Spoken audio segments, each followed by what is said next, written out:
So as someone who has been the victim of a witch hunt based on completely false allegations, where the police were weaponized in an attempt to cause my cancellation, I have to be honest, I feel deeply uneasy about this civil war engulfing Reform UK. Yes, I support this party. I voted for them at the last election. And indeed, I was the first person to predict Nigel Farage will be the UK's Prime Minister by 2029 on the day he announced he was standing in Clacton last June. But there is a big but, I'm afraid.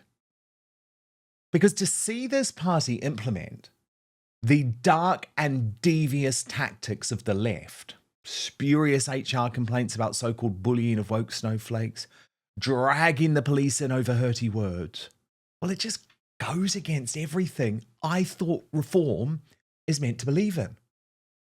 I couldn't actually believe that this was the response from Nigel Farage to Rupert Lowe's soul-bearing exclusive interview with me here on Outspoken yesterday. The police are following this up and they are conducting a full investigation. Look, there is a behavioural problem here.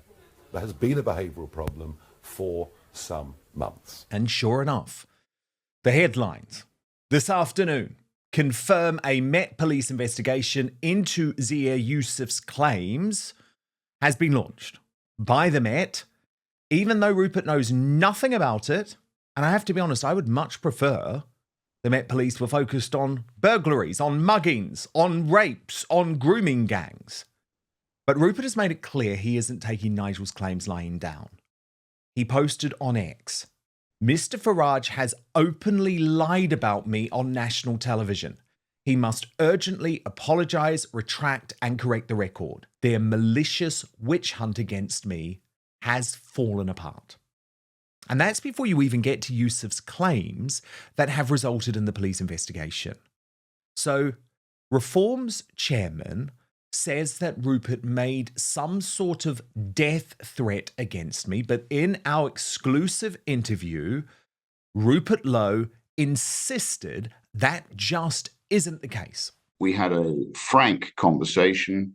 I made my feelings known. What I did say after Friday was that the party had just slit its own throat. In fact, any reference to throat slitting, Rupert says, was speaking metaphorically about Reform's future.